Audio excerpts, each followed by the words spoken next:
Research initiative বাংলাদেশের পক্ষ থেকে সবাইকে শুভেচ্ছা। রিসার্চ ইনিশিয়েটিভ বাংলাদেশ একটি অলাভজনক প্রতিষ্ঠান এবং এই প্রতিষ্ঠানের মূল উদ্দেশ্য হচ্ছে জনগণের মধ্যে অংশগ্রহণের বিষয়টাকে প্রতিষ্ঠা করা এবং যে দারিদ্র্য বিমোচনে ভূমিকা রাখা। এই দারিদ্র্য শুধুমাত্র কিন্তু আর্থিক দারিদ্র্য নয়, এই দারিদ্র্য হচ্ছে জ্ঞানেরও দারিদ্র্য। তো সেই দারিদ্র্য দূরীকরণের ক্ষেত্রে আমরা বিভিন্নভাবে বিভিন্ন প্রকল্পের মাধ্যমে কাজ করে থাকি। তো যে প্রকল্পের মাধ্যমে আমরা এখন এই মুহূর্তে কাজ করছি সেটা হচ্ছে আমরা রোজা লাক্সেমবার্গ স্টিফটুং এর সহায়তায় আমরা কাজ করছি অ্যাগ্রো ইকোলজি ফ্রম বিলো বলে একটি প্রকল্পে।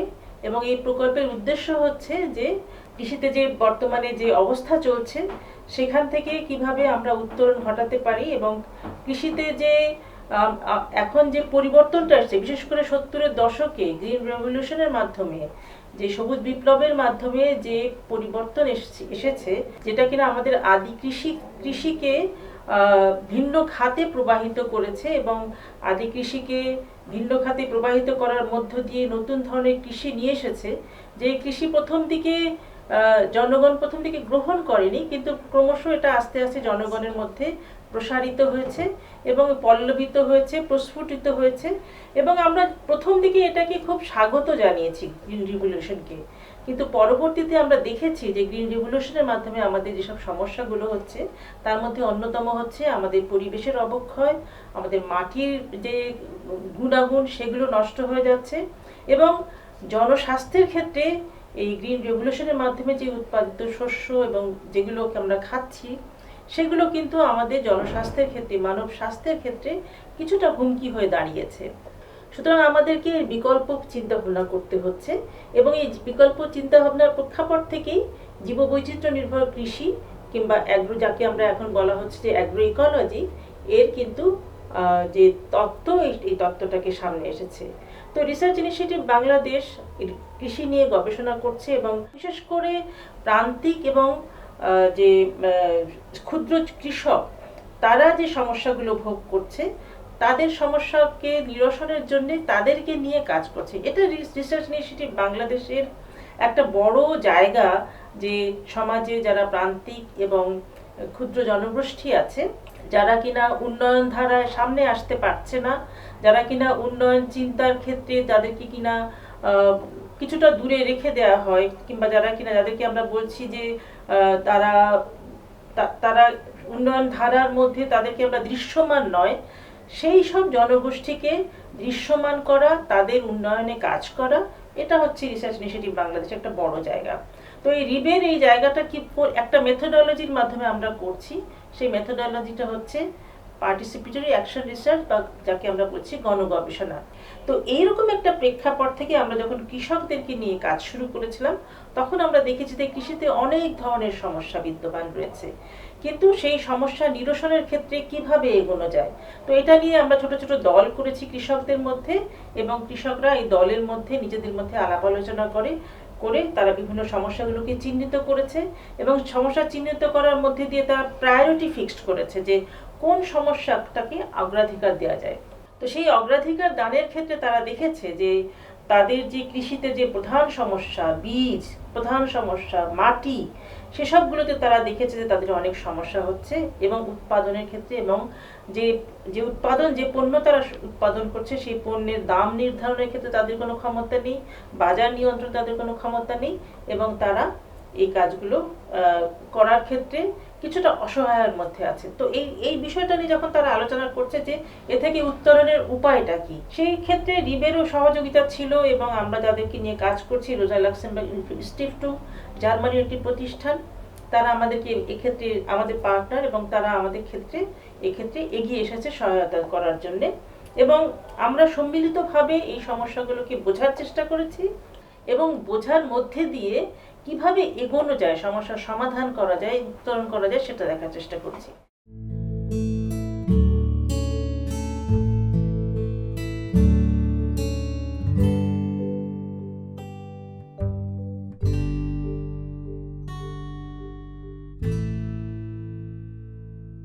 বাংলাদেশ বাংলাদেশ ভৌগোলিক আয়তনে অনেক ছোট একটা দেশ হলেও বৈচিত্র্য বৈভবে অনন্য। আমরা যদি প্রাকৃতিক কিংবা সাংস্কৃতিক বৈচিত্র্যের কথা বলি, এত ছোট একটা দেশ কিন্তু পৃথিবীর সবচেয়ে বড় ম্যানগ্রোভ বনভূমি সুন্দরবন বাংলাদেশে। আমাদের এই ছোট দেশেই পৃথিবীর দীর্ঘতম সমুদ্র সৈকত। আমাদের বাংলাদেশে প্রায় 20,000 জাতের ধান ছিল। বাংলাদেশ গভীর পানির ধান, যেটা ডিপ ওয়াটার রাইস ভ্যারাইটির, তার হচ্ছে যে আতুর ঘর আমরা বলি, এখানে সবচেয়ে বেশি গভীর পানির ধান পাওয়া যায়। বাংলাদেশ বেগুনের আদি জন্মভূমি। প্রাকৃতিক বৈচিত্র্যের পাশাপাশি কিন্তু বাংলাদেশের যে বাস্তু সংস্থানের বৈচিত্র্য, যেটা ইকোসিস্টেম ডাইভার্সিটি, সেটাও কিন্তু অনেক বেশি। আমরা দেখি যে আমাদের কোনো এলাকায় চর আছে, ওইখানে কাশবন আছে। আমাদের কোনো এলাকায় উপকূল আছে, ওইখানে উপকূলীয় বন আছে। আমাদের গর্জন গাছের মাতৃবৃক্ষের যে অরণ্য আছে আমাদের চকরিয়াতে, আমাদের শালবন আছে, এবং শালবনগুলা বিভিন্ন রকমের। আমরা যদি ভাওয়াল মধুপুর গড়ের দেখি, এটা এক রকমের, আবার আমরা দিনাজপুরের সিংড়া শালবন কিন্তু অন্য রকমের। আমাদের সিলেট পার্বত্য চট্টগ্রামের মিশ্র পাহাড়ি বন আছে।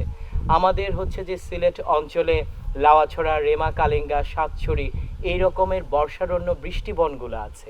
আমাদের হচ্ছে যে গ্রামীণ বন আছে প্রায় অনেক গ্রামে। এছাড়াও বাংলাদেশের অনেক আদিবাসী জনগোষ্ঠী কিংবা অনেক গ্রামীণ জনগণ তাদের অনেক জায়গা তারা বিশ্বাসের মাধ্যমে, বিভিন্ন রীতিনীতি পালনের মাধ্যমে সংরক্ষণ করেন।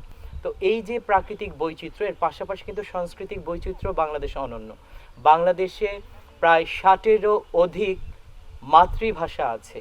চাকমা, চাক, খিয়াং, খুমি, লুসাই, পাংখোয়া, সাঁওতাল, ওরাও, লালেং, কোল, কড়া, এরকম অসংখ্য যে জনগোষ্ঠী বাংলাদেশে আছে, তাদের যে জীবনযাপন, তাদের যে কৃষি পদ্ধতি, তাদের যে পরিবেশ ব্যবস্থাপনা, সেটি কিন্তু খুব গুরুত্বপূর্ণ। তো এই প্রাকৃতিক এবং সাংস্কৃতিক বৈচিত্র্যের যে বিষয়গুলো আছে, সেটি বিবেচনা করা কিন্তু কৃষি প্রতিবেশ নিয়ে আমরা যখন আসলে কথা বলি, সেই কৃষি প্রতিবেশ বিজ্ঞানের একটা বড় বিষয় প্রাকৃতিক এবং সাংস্কৃতিক বৈচিত্র্যকে বিবেচনা করা।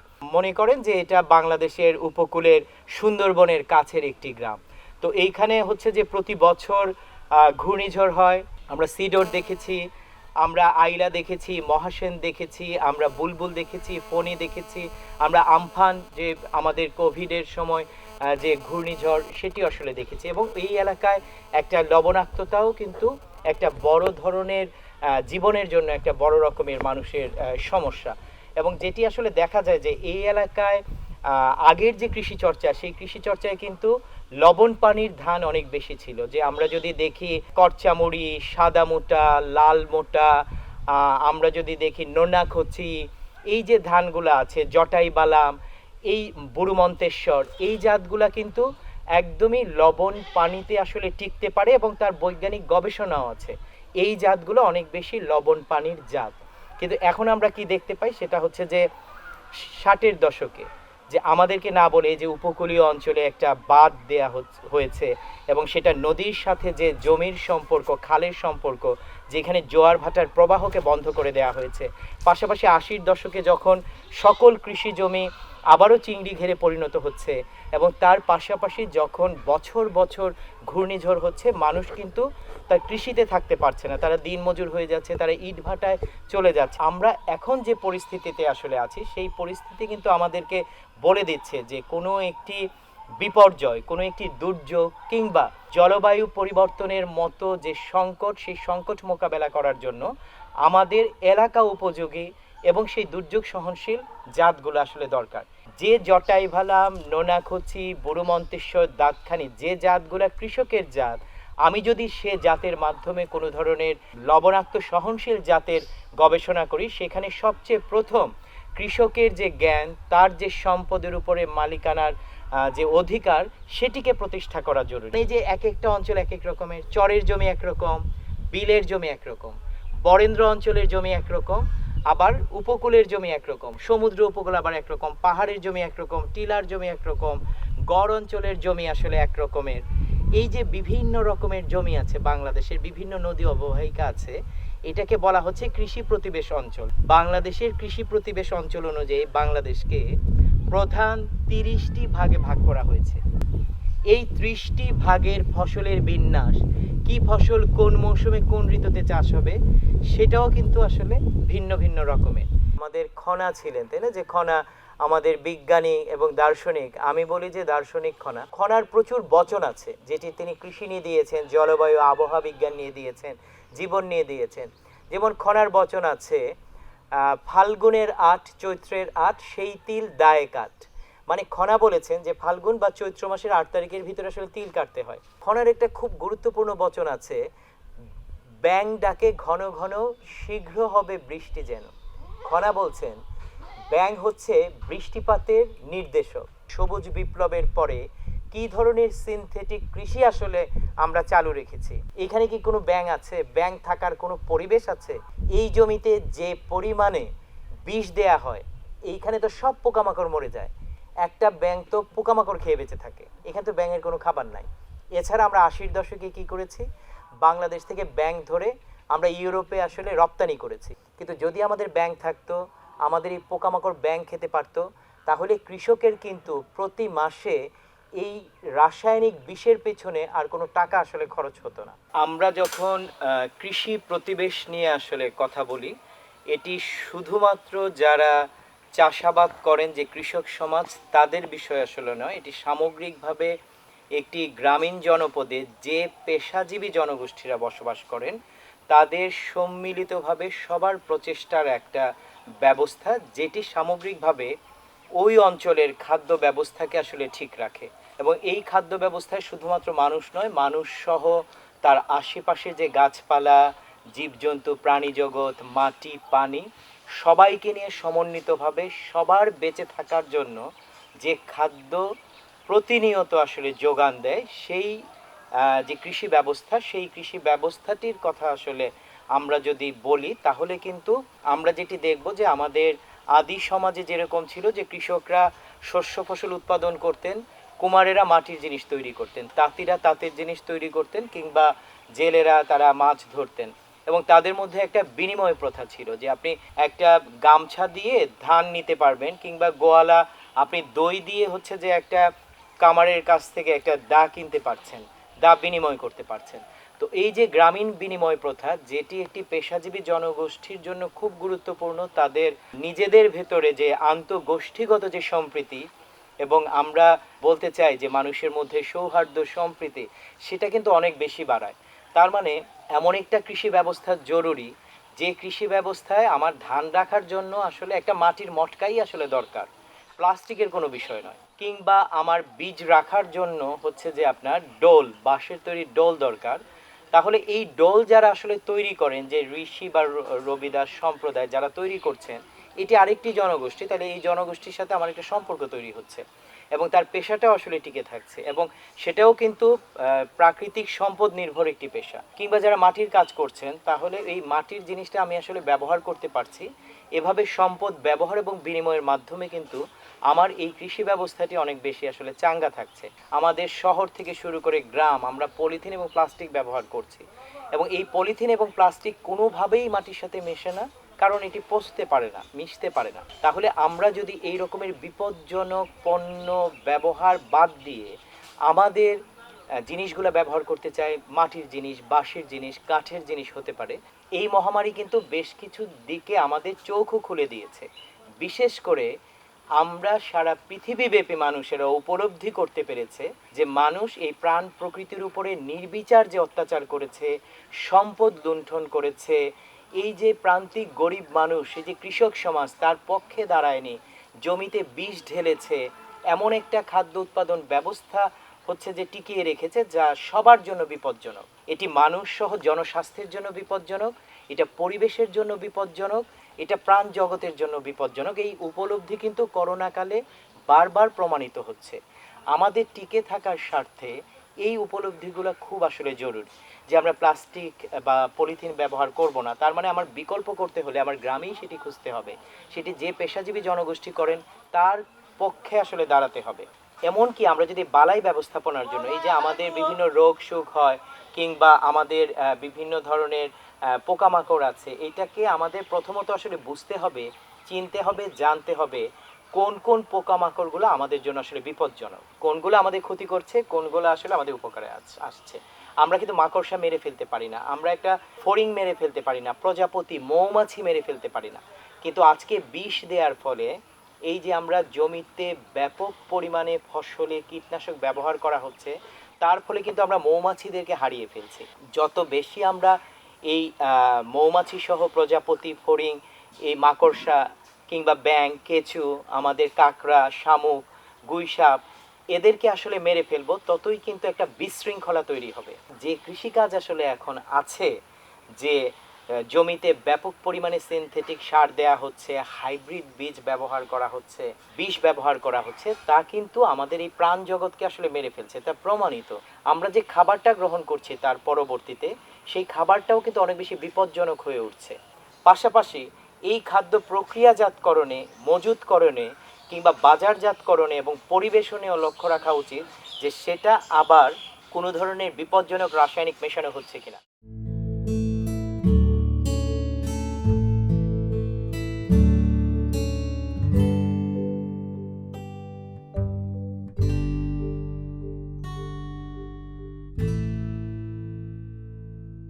আমরা দেখেছি যে আমাদের এই কাজের ক্ষেত্রে একটা বড় জায়গা হচ্ছে যে কৃষিতে নারীর অবস্থানটা কোথায়, বিশেষ করে জীববৈচিত্র্য নির্ভর কৃষি যদি আমরা করতে চাই, সেই বিষয়গুলো নিয়ে আমরা এখন বলতে চাচ্ছি যে কিভাবে জীববৈচিত্র্য নির্ভর কৃষিতে নারীর অবস্থানটা কোথায়, নারী কিভাবে এর মধ্যে সম্পৃক্ত এবং কিভাবে জীববৈচিত্র্য নির্ভর কৃষি নারীর উন্নয়নে কাজ করে থাকে। বলা হয়ে থাকে যে কৃষির শুরু হয়েছিল আদিম সমাজে, আদিকালে নারীর হাত দিয়ে। নারী প্রথম বীজ বপনের মাধ্যমে কৃষির সূত্রপাত করেছিল এবং তখন এই কৃষিতে নিয়ন্ত্রণ কিন্তু নারীরই ছিল। পরবর্তী পর্যায়ে ক্রমশ বিবর্তনের মধ্যে দিয়ে নারীর হাত থেকে এই নিয়ন্ত্রণ ক্ষমতা চলে যায়। সভ্যতার বিকাশের সাথে সাথে ক্রমশ কৃষি পিতৃতান্ত্রিকতার মধ্যে দিয়ে অন্তর্হিত হয়ে যায় এবং নারী এখানে ক্রমশ এই কৃষির যে ক্ষমতা, সেই ক্ষমতা থেকে ক্রমশ বাইরে চলে যায়। আমরা মনে করি যে প্রকৃতি আমাদের জন্যই প্রকৃতি, তো আমরা প্রকৃতির উপরেও ক্ষমতা চর্চা করি। জীববৈচিত্র্যের কথা বলি, এই যে প্রতিবেশের কথা বলি, এখানে কিন্তু প্রত্যেকেরই অধিকার আছে। একটা ঘাসেরও যেরকম অধিকার আছে, একটা পিঁপড়ে যেরকম অধিকার আছে, একটা কেঁচোর যেরকম অধিকার আছে, সেরকমই একটা অধিকার মানুষের আছে। কিন্তু মানুষ মনে করে যে আমরা আমাদের জন্যই প্রকৃতি এবং মানুষ প্রকৃতিকে ভোগ করে এবং মানুষ প্রকৃতিকে ভোগ করার জন্য প্রকৃতিকে সে নির্যাতনও করে কিংবা প্রকৃতির উপর সে নিয়ন্ত্রণ প্রতিষ্ঠা করে, তার শ্রেষ্ঠত্বকে সে উপস্থাপন করে। প্রকৃতির সঙ্গে আমরা যে সম্পর্কটাকে আমরা রাখছি, এটা কিন্তু আসলে ভারসাম্যপূর্ণ সম্পর্ক না। ভারসাম্যপূর্ণ সম্পর্ক না বলে, স্থিতিশীল সম্পর্ক না বলে এখন যে ক্লাইমেট চেঞ্জের মধ্যে বিষয়গুলো সামনে চলে এসছে। আমরা যদি জীববৈচিত্র্যকে বজায় রাখতে চাই, তাহলে আমাদের প্রাকৃতিক ভারসাম্যকে বজায় রাখতে হবে এবং সেভাবে আমাদেরকে কৃষি কাজগুলো আমাদেরকে সেভাবে করতে হবে। মানব প্রজাতির শ্রেষ্ঠত্ব এবং পুরুষতন্ত্রের বোধের যে শ্রেষ্ঠত্ব, এগুলো কিন্তু আমাদের সমাজে কিংবা আমাদের যে পরিবেশে, আমাদের যে প্রতিবেশে কিন্তু এক ধরনের ভারসাম্যহীনতা কিংবা অসাম্যতা তৈরি করে। এই বিষয়গুলোতে আমরা কাজ করছি, রিপ কাজ করছে, আমরা কাজ করছি। আমাদের অনেকগুলো পাবলিকেশনও আছে, আমরা যে সেগুলো হচ্ছে যে বিশেষ মূলত নারীর যে অবস্থান এবং নারীর যে অধিকার এবং নারীর যে কৃষিতে যে ভূমিকা, সেগুলোকে বর্ণনা করে আমরা এই কাজগুলো করেছি।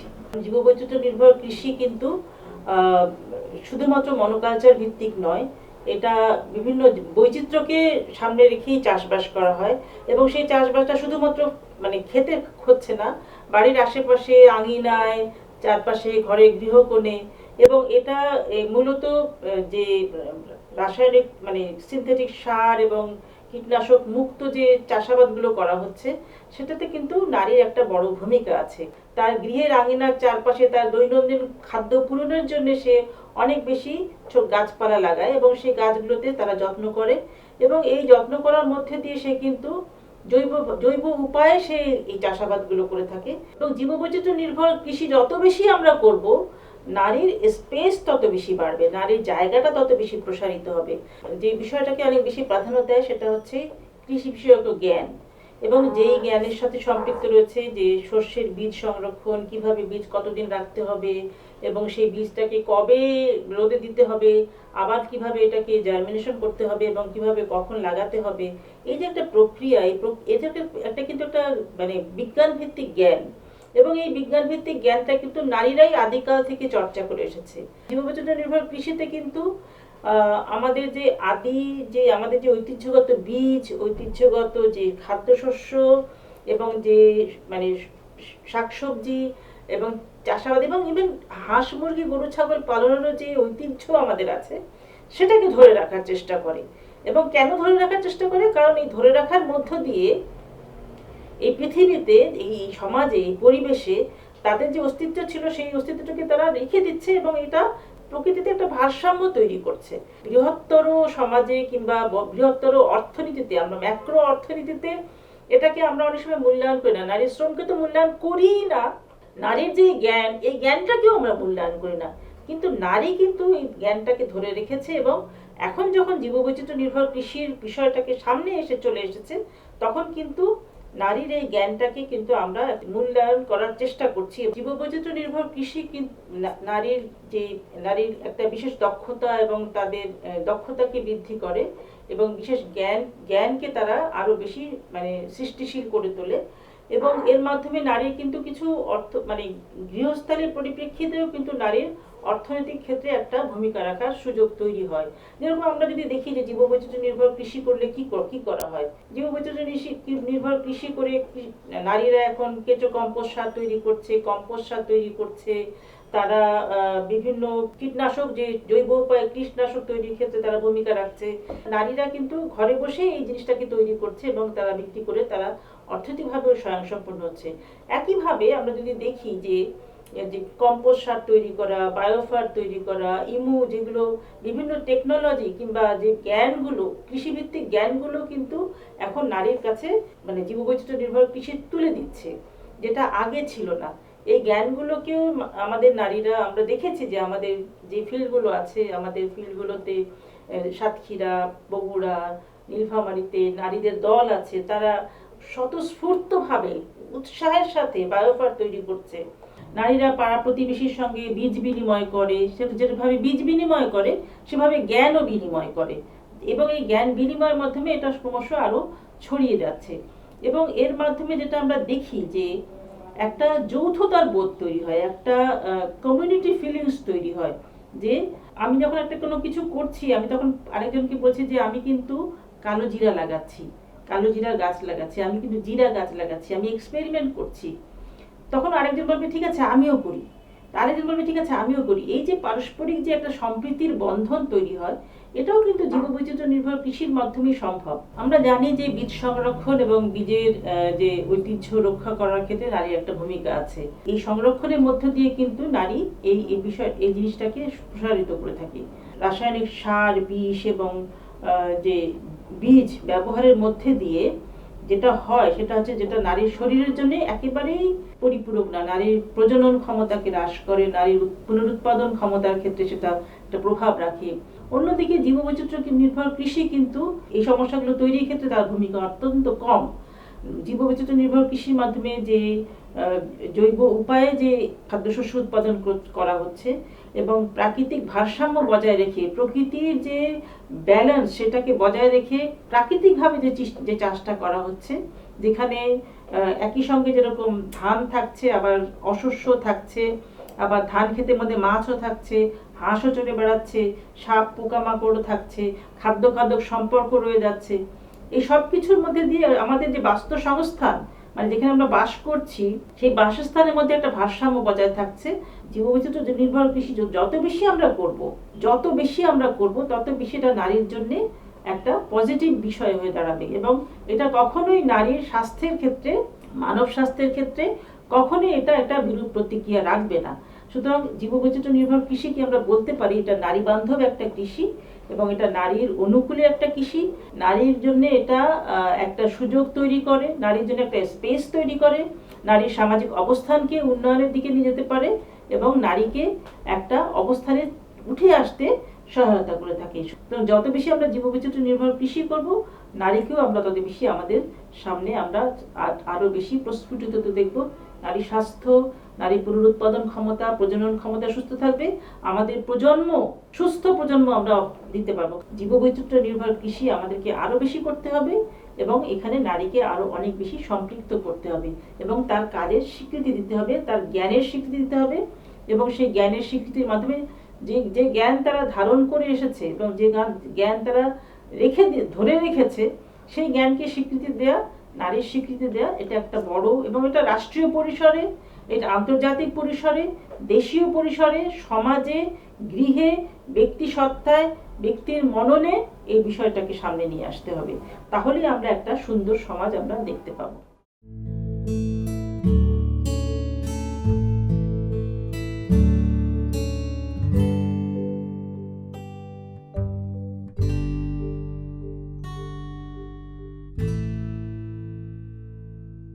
অ্যাগ্রো ইকোলজিক্যাল ফার্মিং, জৈব কৃষি, সংরক্ষণী চাষ কিংবা পার্মাকালচার, আমরা যে নামই ডাকি না কেন, আসলে সেখানে বাস্তুসংস্থানের প্রতিটি উপাদানকে যথাযথভাবে সম্মান প্রদর্শন করা হয় এবং এদেরকে বেড়ে ওঠার জন্য, এদের মিথস্ক্রিয়াকে স্বাভাবিক করার জন্য কাজ করা হয়। আমি যদি আসি প্রাণী সম্পদ নির্ভর জৈব নির্ভর কৃষি, সেখানে কিন্তু আমাদের অসংখ্য আমাদের হাঁস, মুরগি, কবুতর, আমাদের রয়েছে গরু, অসময় আমাদের স্থানীয় কিছু জাত আছে এবং এই জাতগুলোর একটা মিথস্ক্রিয়া এবং একটা সংবন্ধন, একটা ব্যবস্থাপনার মাধ্যমে যখন এই জিন পুলটা টিকে রাখা হয় বাস্তুসংস্থানের স্বার্থে, মানুষের খাদ্য ব্যবস্থার স্বার্থে, সেটাকে নারিশ করা হলো জৈব বৈচিত্র্যপূর্ণ কৃষির আরেকটি উপাদান, খনিজ সম্পদ।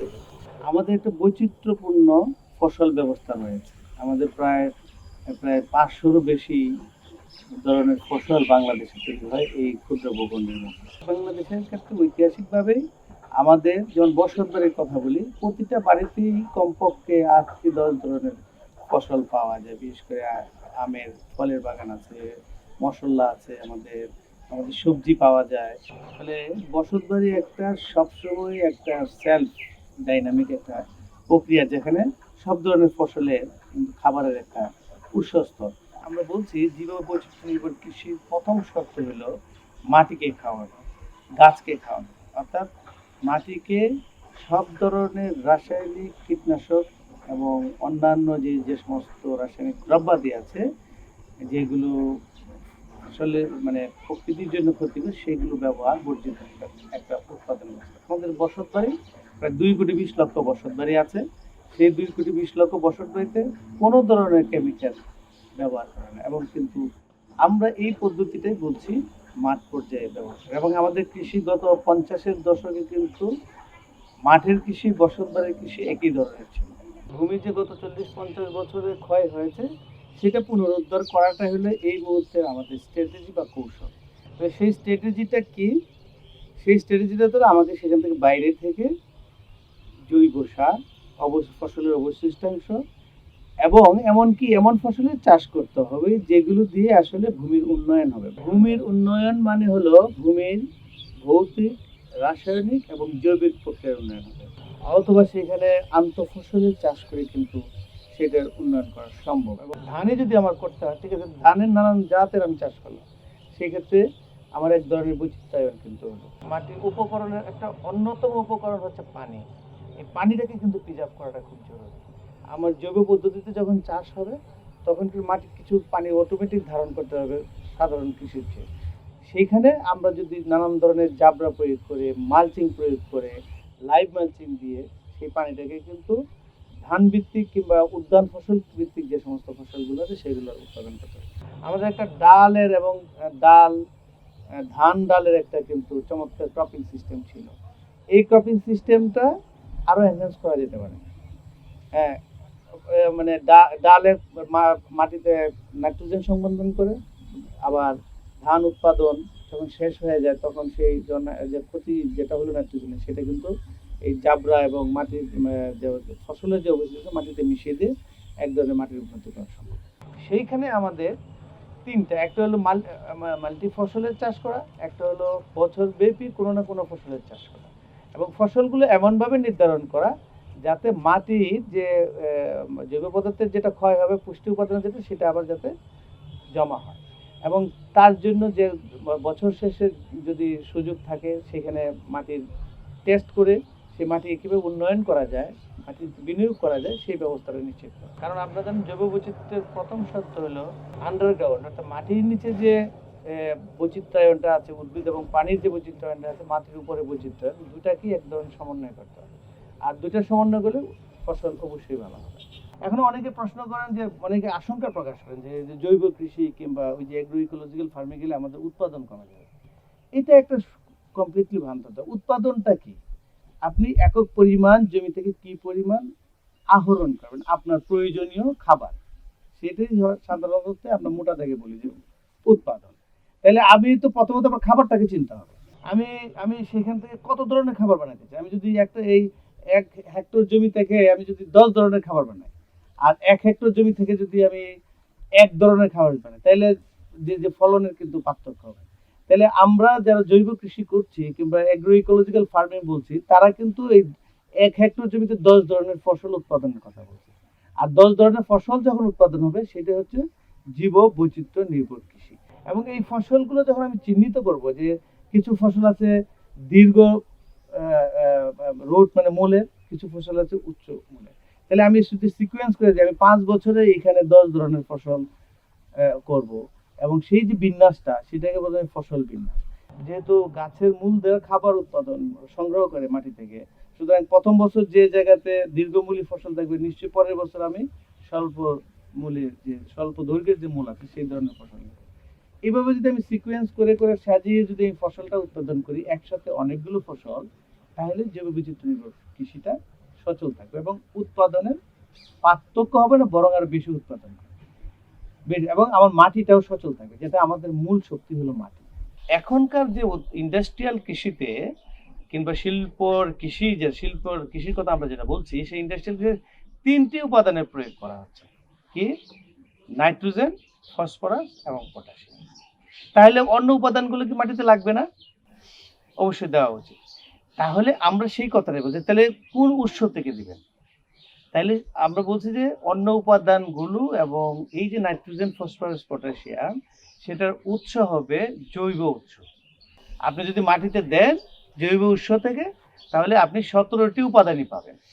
তাহলে জৈব উৎসগুলো কি কি? আপনি আমাদের যে কোনো ফসলের অবশিষ্টাংশ, মানে খাবারের অবশিষ্টাংশ, আমাদের যে পশু পাখি আছে সেগুলোর মল, এইগুলোতে সব ধরনের পুষ্টি উপাদান 17টাই আছে। এবং আরেকটা জিনিস লাগে মাটির জন্য, এই পুষ্টি উপাদানগুলো গাছের জন্য গ্রহণযোগ্য করার জন্য অণুজীব লাগে। আপনারা জানেন যে আমাদের দেশে 1 কেজি ইউরিয়া সারের 160 টাকার মতো ভর্তুকি দেওয়া প্রতি বছর। তাহলে 1 কেজি ইউরিয়ার দাম হলো এখন বাজার মূল্য 16 থেকে 20 টাকা।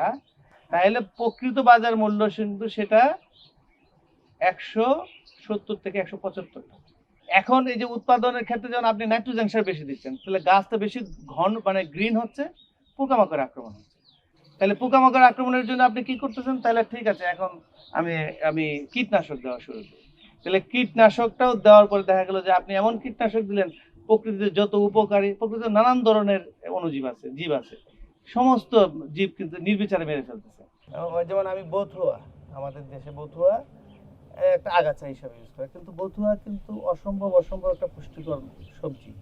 এবং বথুয়ার যে ফাইবার কোয়ালিটি, মানে আমার দেহের জন্য পুষ্টির জন্য দরকার যে ফাইবার কোয়ালিটি, এটা খুবই একটা ভালো মানের ফাইবার সেখানে। কিন্তু আমি যেহেতু এটা ব্যবহার জানি না, আমার যেহেতু এটার বাজার মূল্য নাই, সুতরাং আমি মনে করছি এটা আমার আগাছা কেন? আমি যদি এটা দমন না করি, এটাকে আমি যদি উপরে ফেলে না দেই, তাহলে আমার যে মূল ফসল তার সাথে খাবারের প্রতিযোগিতা হবে, এবং প্রতিযোগিতা হলে সেই খাবারটা দেখা যাচ্ছে আমার ফলন কমে যাবে।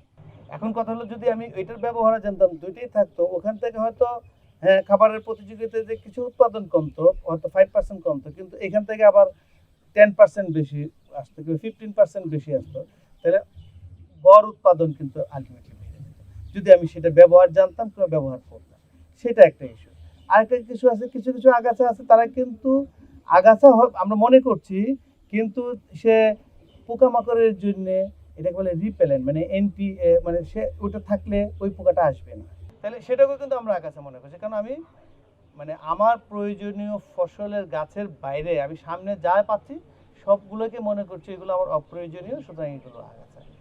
সেটা দমন করতে গিয়ে সাম্প্রতিক আমরা আমরা যেমন আগে আমরা নিরি কাঁচি এগুলো ব্যবহার করতাম, এখন যেটা ভয়াবহভাবে ব্যবহৃত হচ্ছে সারা দুনিয়া ব্যাপী সেটা হচ্ছে কেমিক্যাল। বীজ দিয়ে মেরে ফেলো, তাহলে বীজ দিয়ে মেরে ফেলো, তাহলে কি হচ্ছে, এই বীজটাতে হয়তো ওই গাছটাই মরলো, কিন্তু তার সাথে সাথে ওই যে জায়গাতে দেওয়া হচ্ছে সেখানে যে অণুজীবগুলো আছে সেগুলো কিন্তু মারা যাচ্ছে। সে যখন বৃষ্টি হচ্ছে কিংবা পানি দিচ্ছে ওইটা ধুয়ে যে জলাশয়ে যাচ্ছে, সেই জলাশয় যে তার যে ইকোসিস্টেম সেটা কিন্তু নষ্ট হচ্ছে। এই যে আগাছা নাশকের নামে যে বিষয়গুলো আমরা এখানে জমিতে দিচ্ছি, আগাছা দমন করছি এক জায়গাতে, কিন্তু এটা দমন করতে গিয়ে আমার উপকারী অপকারী সমস্ত বিষয় মারা যাচ্ছে এবং আলটিমেটলি আমার জৈব বৈচিত্র্য বিনষ্ট হচ্ছে। সাধারণ হিসেবে ধরা হয় 100 কেজি জৈব সারের ভিতরে 1.5 কেজি নাইট্রোজেন আছে। তাহলে আমি 1.5 কেজি এর জন্য 1 কেজির জন্য যদি 80 কেজি ধরি কিংবা 75 কেজি ধরি, তাহলে 75 কেজি নাইট্রোজেন আমার ইউরিয়া জৈব সার দরকার। দিলে পরে আপনি 1 কেজি ইউরিয়া পাবেন, 1 কেজি টিএসপি পাবেন, 1 কেজি এমপি পাবেন এবং অন্য যতগুলো ইয়ে আছে মানে অনুপুষ্টি আছে সবগুলো কিন্তু সেখান থেকে সরবরাহ করে মাটি ওই জৈব সারটা। এক, দ্বিতীয়ত হলো যে অণুজীবটাও কিন্তু সে ওখানে সাপ্লাই দিচ্ছে, সেগুলোর কিন্তু মূল্য আছে কিংবা এগুলো আছে। তাহলে আমরা ওই একটা সার না বরং না করে বরং জৈব সারের ক্ষেত্রে সমস্ত এলিমেন্টগুলোই দেওয়া হচ্ছে। আমরা শুধু ফসল উৎপাদনটা দেখছি, তার সাথে যে অন্য উপকারগুলো কিন্তু আমরা হয়তো চোখে দেখছি না বিধায় আমরা কিন্তু মাপতে পারছি না, আর যার ফলে কিন্তু এক ধরনের মনস্তত্ত্ব তৈরি হচ্ছে যে ফলন কমে যাবে। আসলে ফলনের বিষয়টা নির্ভর করতেছে আপনি একক পরিমাণ জমিতে কি কতগুলো গাছ থাকবে, কত ধরনের ফসল থাকবে। ফলে আমরা হিসাব করে দেখেছি আমার গৃহস্থালিতে যে পরিমাণ বর্জ্য এবং শহরে যে পরিমাণ বর্জ্য প্লাস যে পরিমাণ আমাদের গো সম্পদ প্রাণী সম্পদ আছে, এগুলোকে যদি আমরা সংরক্ষণ করে এগুলো পুনর্ব্যবহারযোগ্য করি, তাহলে আমাদের একটা সিংহভাগ সারের বিশেষ করে সার বলতে আমি বোঝাতে চাচ্ছি যে শুধু এনপিকে না, সার বলতে বুঝি 17টা উপাদান যুক্ত যে খাবার যে সমৃদ্ধ যে উপকরণ সেটা মাটিতে যোগান দেওয়া কিন্তু সম্ভব। তাহলে আপনি যে ফসলের জমিতে আমাকে মিশ্র ফসলের চাষ করতে হবে। এই মিশ্র ফসলের চাষের যে জ্ঞানটাকে আমার ভিতরে অর্জন করতে হবে, যে কৃষক কিংবা যারা উৎপাদক যে স্টেক হোল্ডার যে অংশীজন আছে তাদের ভিতরে সেটা থাকতে হবে, এই মনস্তত্ত্ব থাকতে হবে। পাশাপাশি যে কনজিউমার থাকবে তারও কিন্তু এগুলো গ্রহণ করার তার খাবারের বৈচিত্র্যটাও কিন্তু বাড়াতে হবে। এবং এই যদি খাবারের বৈচিত্র্যটা যদি বাড়ানো যায় তাহলে কিন্তু জীব বৈচিত্র্যটা এনহ্যান্স হবে, না হলে কি আমরা যে একমুখী ফসল একমুখী খাবার ব্যবস্থার মধ্যে থেকে যাব। আমাদের আর্থিক রিটার্ন পাশাপাশি বৈচিত্র্যের রিটার্ন এবং আমাদের স্বাস্থ্য ব্যবস্থা সমস্ত কিছু একটা টেকসই কিংবা একটা যুক্তিশীল জায়গায় কিন্তু গিয়ে দাঁড়াবে। প্রথম শর্ত হলো এই ব্যবস্থাটা সবই হবে, আমার প্রথম শর্ত হলো আমার মনস্তত্ত্বটাকে পরিবর্তন করা। আমরা যে বর্তমান মনস্তত্ত্বে আছে সেই মনস্তত্ত্ব থেকে বেরিয়ে আসলে আমার মনস্তত্ত্বটা যদি হরাইজনটা না বাড়ায়, আমার ইকোলজিক্যাল শিক্ষাটা যদি আমার জীবনে অ্যাডাপ্ট না করি, ব্যক্তি জীবন থেকে রাষ্ট্রীয় জীবনে অ্যাডাপ্ট না করি, তাহলে এই আমরা যত আয়োজনই করি না কেন সমস্ত আয়োজন কিন্তু কথাই থেকে যাবে, কাজে রূপান্তর হবে না।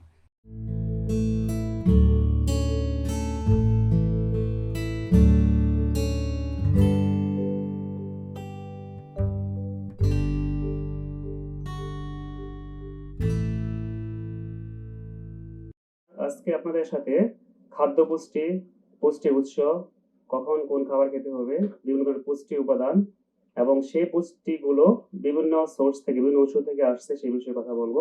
খাদ্য এবং পুষ্টি সম্পর্কে আলোচনা করে খাদ্য কি, খাদ্যের শ্রেণীবিন্যাস, পুষ্টি কি, ফলিত পুষ্টি কি, সুষম খাদ্য কি, এ বিষয়ে কথা বলবো। তো খাদ্য কি, আমরা যারা বিভিন্ন জায়গা থেকে আমার ভিডিও বা বক্তব্য শুনছেন, যে খাদ্য আমরা জানি যে আমরা যে বস্তু খেলে আমাদের শরীরের বৃদ্ধি হবে, আমাদের দেহ গঠন হবে, আমাদের রোগ প্রতিরোধ ক্ষমতা অর্জিত হবে, সেটাই খাদ্য।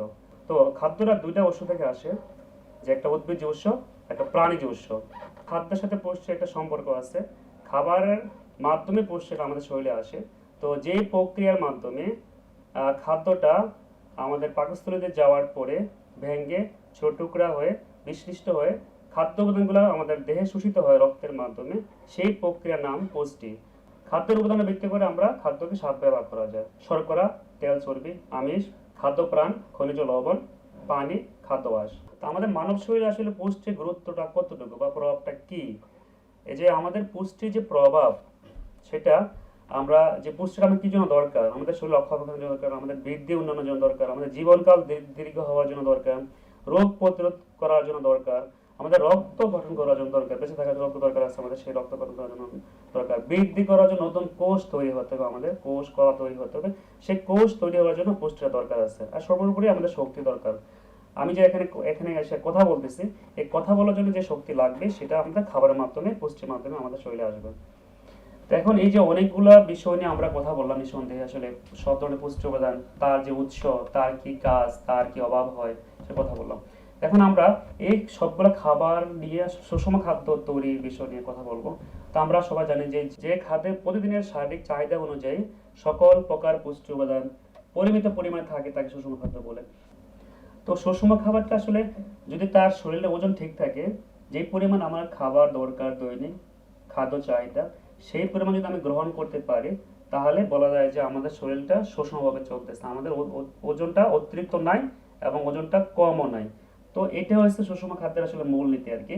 যে পরিমাণ খাদ্য আমাদের চাহিদা আছে, ঠিক সেই পরিমাণ খাবার যখন গ্রহণ করতে পারে, তাহলে আমাদের সুষম, আমাদের শরীর ঠিক থাকবে। তো আমরা যদি প্রতিদিন বৈচিত্র্যপূর্ণ খাবার তৈরি করতে পারি, একটা প্লেটে যদি আমার একটা প্লেট হয়, তাহলে বিভিন্ন ধরনের মানে 5টি গ্রুপ হতে পারে। তাহলে কি হবে, ফল ও সবজি থাকতে পারে আমার প্লেটের মধ্যে। শর্করা, আমি যেটা এতক্ষণ কথা বললাম, ভাত বা রুটি, আলু মিশ্রিত থাকবে শর্করা। তারপর ডেইরি মানে দুধ অথবা দুধের তৈরি কোনো খাবার, দই থাকতে পারে। আমিষ, মাছ, মাংস, দুধ, ডিম।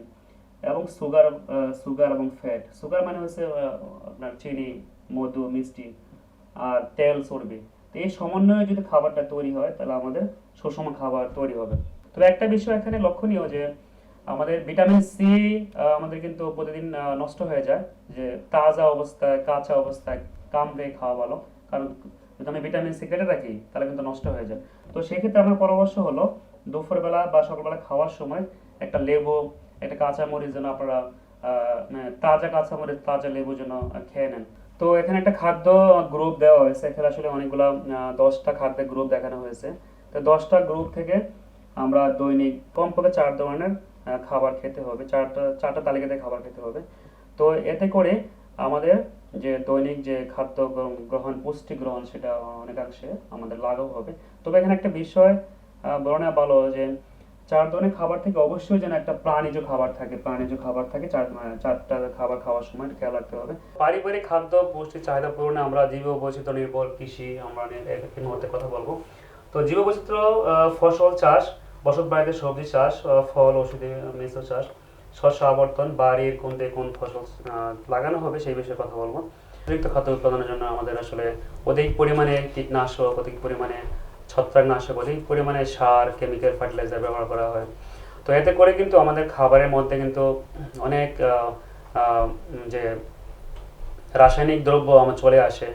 তো এই রাসায়নিক দ্রব্যগুলো আমাদের শরীরে যাতে কম আসে বা না আসে, সেজন্য আমরা নিরাপদ খাদ্যটা খুব গুরুত্ব দেওয়া উচিত।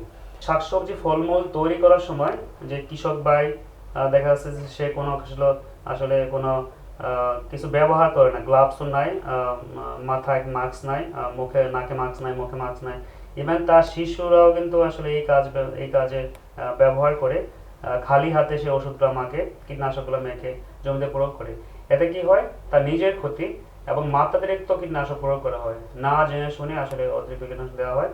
এবং অনেক সময় ভারী ধাতু, যেগুলো খুব হেভি মেটাল বলা হয়। পুরো জীবন চক্রের মধ্যে যে পুষ্টির একটা সমন্বয়হীনতা, পুষ্টির একটা যে জরুরি, আমাদের প্রতিটা স্টেজে, প্রতিটা আপনাদের পদক্ষেপে পুষ্টি আমাদের দরকার আছে।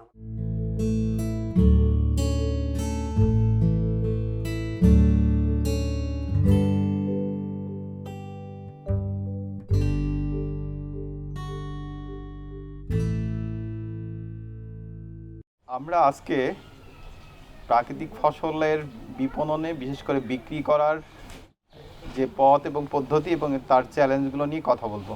আপনি কোন ফসল উৎপাদন করবেন সেইটার যেমন গুরুত্বপূর্ণ, তার পাশাপাশি আপনি সেই সময়ই ওই ফসলটা কোথায় বিক্রি করবেন, কিভাবে বিক্রি করবেন, এবং সেটার বাজারে আসলে সম্ভাব্য দাম কেমন হবে সেইগুলো বিবেচনা করা খুব গুরুত্বপূর্ণ। চাষিরা সাধারণত কি করে, সাধারণত যেটা করে যে সে তার একটা জমিতে 1 বিঘা বা 2 বিঘা জমিতে একই সাথে একই ফসল ছড়ায় দেয় অথবা বীজ বপন করে, এবং যখন বিক্রি করতে যায় তখন একই ফসল একদিন বা দুদিনের মধ্যে তাকে এটা উঠায় বিক্রি করতে হয়, এবং যখন একসাথে অনেক ফসল আপনার উঠবে তখন আপনার এটার বিক্রি করাটা আপনার জন্য খুব কঠিন হবে। বিন্যাসের ক্ষেত্রে আমরা আপনাদের বলছি যে কেন বৈচিত্র্য করবেন, কেন বৈচিত্র্য রাখবেন। বৈচিত্র্যপূর্ণ ফসল যদি একসাথে করেন তাহলে পোকামাকড় রোগবালার উৎপাদটা অনেক বেশি কম হবে, এবং মাটি থেকে যে খাদ্যের যে সংকট সেই সংকটটাও আপনার হবে না, এবং বৈচিত্র্যের মধ্যে দিয়ে আপনার ভূমি আরও বেশি উর্বর হবে। এর পাশাপাশি বিক্রির ক্ষেত্রে আপনার কি লাভ হবে? বিক্রির ক্ষেত্রে লাভ হবে এইটাই যে আপনি কোনো ফসল যদি বাজার মূল্য কম থাকে তাহলে অন্য যে ফসলগুলো আরও 4-5টা ফসল আপনি একই সাথে উঠাচ্ছেন এবং নিয়ে যাচ্ছেন, সেই ফসলটার দামটা ভালো পাবেন। একটু লক্ষ্য করলে বুঝতে পারবেন যে বাজার বা অন্য কোনো জায়গায় যে জায়গায় ক্রেতারা কিনতে আসে সেখানে কিন্তু স্থানীয় ফসল, বিশেষ করে দেশি জাত, ওই অঞ্চলের কোন জাত দেশি সেইটার যেমন চাহিদা অনেক বেশি থাকে। আপনি সেই চাহিদার কথা মাথায় রেখেই, যেহেতু আপনি একটা প্রাণ বৈচিত্র্য নির্ভর কৃষি করবেন, সেই কারণে আপনাকে স্থানীয় জাতগুলো, স্থানীয় বীজ এবং স্থানীয় জাতগুলো সংরক্ষণ করবেন এবং আপনার জমিতে রোপণ করবেন।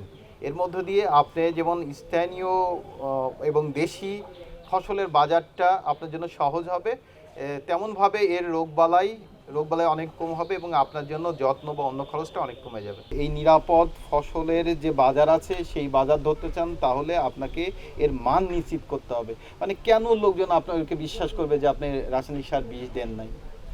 মানে এই সময় তো মানুষের বিশ্বাস এবং আস্থা অনেক বেশি কমে গেছে।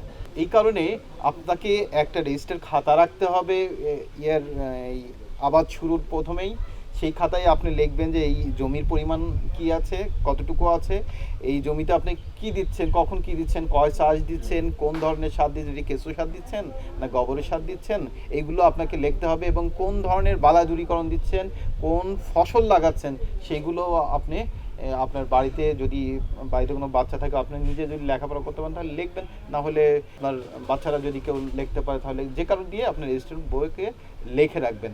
এই নিয়মটা আপনারা পালন করবেন এবং একে অপরের জিনিসগুলো দেখে রাখবেন, যে 10 জনের চোখ তো আসলে ফাঁকি দিয়ে কেউ কোনো কিছু দিতে পারবে না। তাহলে আপনার এই 10 জন একসাথে করলেই আপনারা যে কারোর কাছে, তো যদি ঢাকায় বিক্রি করতে চান বা কোনো বড় শহরে যারা বিক্রি করে বড় দোকান, তাদের কাছে বিক্রি করতে গেলে আপনি বলতে পারবেন যে আপনারা 10 জন একসাথে করছেন এবং 10 জনের নজরদারির মধ্যে রাখছেন, অতএব কেউ এই 10 জনের চোখ তো ফাঁকি দিয়ে কেউ আপনি অন্য কিছু দিতে পারবে না।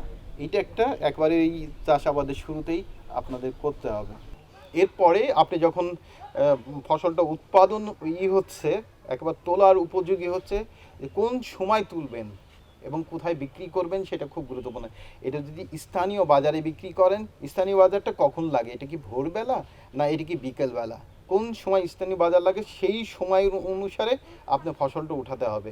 এবং আপনার মাথায় রাখতে হবে, আপনি যদি রোদ ওঠে, আপনার ফসলে রোদ লাগে, তারপরে যদি ফসলটা উঠান তাহলে এই ফসলটা কিন্তু ফসলের উদ্ভিদের সালোক সংশ্লেষণ শুরু হবে এবং অনেক দ্রুত নিস্তেজ হয়ে যাবে। কিন্তু আপনি যদি ধরেন শেষ বিকেলে উঠাচ্ছেন, শেষ বিকালে উদ্ভিদ এবং যাদেরকে আপনার ফসল বলতেছেন সেই ফসলগুলো সালোক সংশ্লেষণ বন্ধ থাকবে, পরের দিন সূর্য ওঠা পর্যন্ত সে অপেক্ষা করবে, সতেজ থাকবে। এবং আপনি যদি দূরের ধরেন ঢাকা বা অন্য শহরে, আপনার কাছাকাছি অন্য শহরে পাঠাবেন, তাহলে আপনাকে মনে রাখতে হবে যে আপনি একেবারে শেষ বিকালে ফসলটা উঠাবেন এবং রাত্রেবেলা পরিবহন করে, রাত্রেবেলা যেহেতু ঠান্ডা থাকে, এ করে নিয়ে যাবেন। আপনার বিবেচনা করতে হবে যে আমার কাছ থেকে একটা লোক তার শ্রমের টাকা দিয়ে, তার পরিশ্রমের টাকা দিয়ে একটা ফসল কিনবে খাওয়ার জন্য, ফেলে দেওয়ার জন্য না। তো খাওয়ার জন্য যখন ফসলটা কিনবে তখন অবশ্যই আমি যখন ফসলটা উঠাবো, কোন অংশটা খাওয়া যাবে আমি সেই অংশে বিক্রি করব, অন্য অংশ আমি নিয়ে যাব না। অন্য অংশ আমি যেটা করব যে হয় আমি জমিতে রেখে দিব, না এগুলো পচায়ে আমি আবার সারে রূপান্তরিত করবো, আমি আমার বাজারটা হারাবো না। বিক্রির আগেই আপনার এটা একটা ব্র্যান্ডিং করতে হবে। আপনি যে নিরাপদ ফসল উৎপাদন করেন, আপনি যে প্রাণ বৈচিত্র্য নির্ভর কৃষি করেন, আপনি যে কেঁচো সার করেন, আপনি যে বালা দূরীকরণ প্রাকৃতিকভাবে তৈরি করেন, আপনার এই জমিতে আপনি রাসায়নিক সার বিষ ছাড়া ফসল উৎপাদন করবেন, সেইটা কিন্তু আপনি যেমন আপনার চারপাশের মানুষকে জানাবেন, আপনি গ্রামে জানাবেন, এবং আপনি যে বাজারে বিক্রি করবেন সেই বাজারের লোকজনকেও আপনি এটা বলতে হবে। কারণ আপনার নিজের প্রচারটা আপনি কিন্তু নিজেই করতে হবে। পাশাপাশি যারা দূরের জায়গা, ধরেন ঢাকা শহর বা বগুড়া শহর অথবা অন্য কোনো দূরের প্রতি জায়গায় যারা বিক্রি করে, যেসব দোকানে আপনি এগুলো পাঠাবেন, তাদেরকেও আপনি ফোন দিয়ে বলা যে ভাই আমি এই মৌসুমে, এই যে শীতের মৌসুম, এই শীতের মৌসুমে আমি এই ফসল করব, এইভাবে ফসল করব। তাহলে আপনার ইয়ের আগেই আপনার এইটা উৎপাদনের আগেই তারা জানলো যে আপনি এগুলো করতে চান। কারণ প্রত্যেকেই কমপক্ষে 3 মাস আগে তার একটা পরিকল্পনা নেয় যে কোথা থেকে এই যে শীত মৌসুম আসতেছে অথবা গ্রীষ্ম মৌসুম আসতেছে, আমি কোন কোন জায়গা থেকে কার কার কাছ থেকে এই নিরাপদ ফসলটা কিনবো। এর পাশাপাশি আপনার যদি নিজের কোনো সামাজিক যোগাযোগ মাধ্যম থাকে, যে ফেসবুক হোক বা অন্য কোনো মাধ্যম হোক, আপনার বাড়ির কারোর থাকে, সেখানেও কিন্তু আপনি এই প্রচারটা চালাতে পারেন যে আপনি এইভাবে এইগুলো করতেছেন। তাহলে অনেক লোকজন, বাংলাদেশে অনেক লোকজন কিন্তু জানতে পারে। আপনি অন্য কৃষকদের মধ্যে 8-10টা কৃষকদের মতো যদি ধানটা বিক্রি করে দিলেন, অথবা সরিষাটা বিক্রি করে দিলেন, অথবা ডালটা ওইরকমই আস্ত ডালে বিক্রি করে দিলেন, তাহলে আপনার লসটাকে একটু বিবেচনা করেন। আপনি সরিষা বিক্রির সাথে সাথে আপনি সরিষার খোল হারাচ্ছেন। আপনার ধান বিক্রির সাথে সাথে ধানের তুষ, ধানের কুড়া এবং ধানের খুদ হারাচ্ছেন। মানে ধানের খুদটা হচ্ছে আপনার মুরগির খাদ্য, ধানের কুড়াটা হচ্ছে আপনার গরু খেতে পারে, আপনার মাছ খেতে পারে। একইভাবে আপনি সরিষার খোলটা আপনার জমিতেও দিতে পারেন, আপনার মাছের খাবারও হতে পারে। মানে হচ্ছে এই উচ্ছিষ্ট অংশ দিয়ে আবার আপনার উৎপাদন হয়ে আপনার আর্থিকভাবে আয় এনে দিচ্ছে। কিন্তু আপনি যখনই ধানটা বিক্রি করে দেবেন অথবা সরিষাটা, আস্ত সরিষাটা বিক্রি করে দেবেন, তখন কিন্তু এই সব ফসল গাছ হারাচ্ছে। আপনি যখন বাজারে ঢুকবেন, বাজারে দেখবেন যে সব কিছু টস টসা সুন্দর দেখতে, ঝিলিক মারতেছে। এর মধ্যে আপনার একটু ম্লান হওয়া, যদিও এই যে প্রাকৃতিক যেগুলো, সেগুলোর একটা আকর্ষণ আছে, সেগুলো একটা বন্যতা হলে সেইগুলো দেখতে একটা আলাদা ভালো লাগাও আছে, হয়তো এইটাও বিবেচনা করবে লোকজন। কিন্তু প্রথমেই আপনি একটা এই জলুস যে বাজার, সেই বাজারের মধ্যে আপনার এই ফসল নিয়ে প্রথমে এইটা একটা চ্যালেঞ্জের মুখে পড়বেন। কিন্তু আপনি যদি মানুষকে বোঝাতে সক্ষম হন যে এই ফসলগুলো আপনি এই টসটসা জিনিসগুলো দেখতেছেন, ওইগুলো খাবেন আর আমার এইগুলো খাবেন। একইভাবে আপনি যদি বলেন যে ওইগুলো তো দেখতে সুন্দর, ঠিক আছে, কিন্তু এটা স্বাদ এবং এইটা খেলে আপনার ওষুধ খেতে হবে না, ওষুধের যে টাকা আপনি দিচ্ছেন সেই ওষুধের টাকা আপনার লাগবে না, আপনি এটা খাইলে স্বাদ পাবেন, আরাম পাবেন, মন ভরে যাবে, শরীর ভালো থাকবে, আপনার পরিবার সুস্থ থাকবেন। এইসব কথাগুলো তো আপনাকে ভোক্তাকে বলতেই হবে। কৃষক আসলে তার ফসল সে বিক্রি করবে এবং এই বিক্রি কোথায় করবে, কিভাবে করবে, সেটা পুরোটাই তার মাথায় নিতে হবে। সেক্ষেত্রে তার বিবেচনায় সবচেয়ে বেশি বিবেচনা হবে স্থানীয় বাজার। স্থানীয় বাজার এই জন্যই যে ধরেন আপনি আজকে ঢেঁড়স কাটতেছেন, কালকে আবার ঢেঁড়স কাটতে হবে। প্রতিদিনই কি আপনি এগুলো দূরের কোনো জায়গায় পাঠাবেন? এই প্রতিদিন দূরে পাঠানো আসলে সম্ভব নয় এবং প্রতিদিন দূরের লোকজন নিতেও চায় না। বরং যদি আপনি স্থানীয় বাজারে একটা নির্দিষ্ট জায়গায়, আমরা যেরকম বলছি যে আপনি দলবদ্ধভাবে এই উৎপাদনটা করবেন, বিক্রিও করবেন দলবদ্ধভাবে, কোনো একটা সমবায় সমিতি হোক, এটা কমিটি হোক, আপনি যেভাবে করেন না কেন দলবদ্ধভাবে করবেন। আপনার যে স্থানীয় বাজার আছে, বাজার কমিটির সাথে কথা বলুন, কথা বলে যে জায়গাটা সবজি বা ফসল বিক্রি হয় সেখানে একটা উন্মুক্ত জায়গাও যদি আপনি একটা দিয়ে দেন, ব্যানার দিয়ে দেন যে এখানে নিরাপদ ফসল বিক্রি, এখানে প্রাণবৈচিত্র্য নির্ভর কৃষি উৎপাদন করা, রাসায়নিক সার, পেস্টিসাইড, হরমোন ছাড়া ফসলটা বিক্রি হয়, এরকম একটা ব্যানার দিয়ে সেই জায়গার মধ্যেই কোনো বিষালা ফসল কেউ নিয়ে আসতে পারবে না, সমিতি সেভাবে নির্ধারণ করবে। এবং আপনারা যারা রাসায়নিক সার বিষমুক্ত ফসল উৎপাদন করতেছেন তারা সেই জায়গাটাই সবসময় বিক্রি করবেন। তাহলে লোকজন জানবে, ওই এলাকার লোকজন জানবে যে আমি এই ঘরটাতে অথবা এই জায়গাটায় গেলেই আমি নিরাপদ ফসল পাবো, তাহলে ওখানেই আসবে প্রতিদিন। এইটা একটা আসলে খুবই গুরুত্বপূর্ণ এবং আমরা যদি সম্মিলিতভাবে সেটা করতে পারি তাহলে সুবিধা হয়। এককভাবে কোনো বাজারে হয়তো আপনি ঢুকতে পারেন, কিন্তু একসাথে করলে আপনার জন্য অনেক বেশি সহজ হয়ে যাবে।